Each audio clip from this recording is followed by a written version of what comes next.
Hey gamers, Lord Arcane here. Uh, Today we're coming at you with something that's been kind of buzz along the internet for the last little bit. And that is ironically a very old campaign setting called Spelljammer. If you're not familiar with Spelljammer, I can summarize it fairly quickly with the words D&D in space! No, seriously, that's more or less the premise of it. It came out originally as a second edition campaign setting back in the good old days. It was pretty big there. I never really played it. I picked up a couple of the monsters because you can never have too many monsters. But that's about all the exposure I really had with Spelljammer. So I did a little bit of research on it. Third edition, there was kind of a little bit of mention here and there about it, but not anything really, big release variety. Fourth edition, they talk about spelljamming ships in one book or some such. So it's been really dormant for a while, as in better part of almost 30 years. Uh, Back in Spelljammer's heyday in the second edition, the biggest reason I didn't get much into that is I was a poor, starving college student, which, of course, I was a poor, starving college student for 30 years, but that's another story. Uh, so moving on to where we're at now, fifth edition. All right, they made a big announcement very recently, this month, that Spelljammer was making a big return in fifth edition. So here's what's happening. The big thing is their main box set release is scheduled for August 16th. You can find it on Amazon. For example, I'll link Amazon's website there. Wizards of the Coast, of course, is the manufacturer of it, which is now a Hasbro company. I'll give you a link to Wizards as soon as I'm done there, too, in the description, so you can take a peek at it. But the box set's got 3 different big books in it, and a lot to get you up and running. Some adventures among them, bestiaries among them, the DM guides among them. So it'll be an interesting thing. I'm showing it goes for about $70. Okay, so that's the big thing in August 16th again.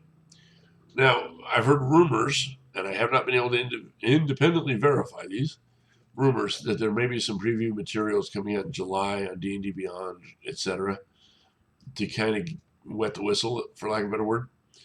But I haven't been able to independently verify those. So you might see something in July that previews it a little bit.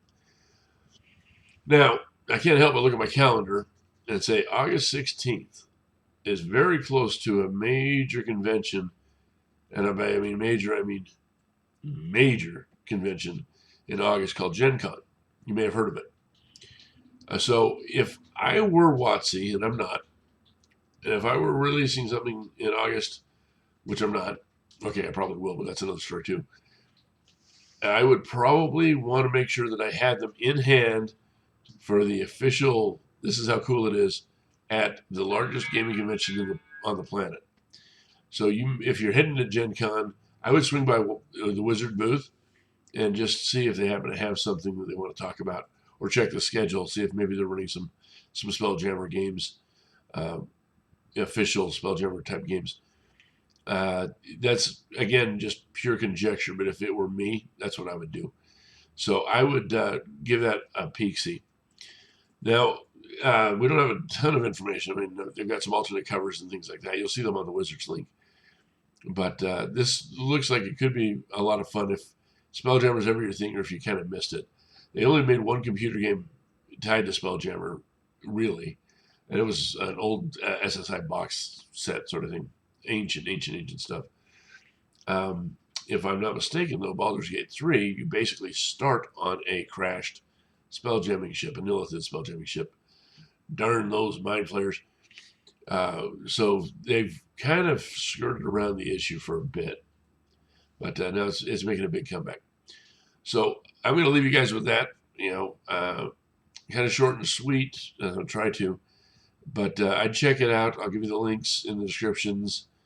And hopefully we'll talk to you later. We'll be back on Tuesday with some other announcement of something. Actually, I've got a new series of video. It was recommended by an old guild mate of mine because I'm a cultural anthropologist and I've played EverQuest since the beginning of time.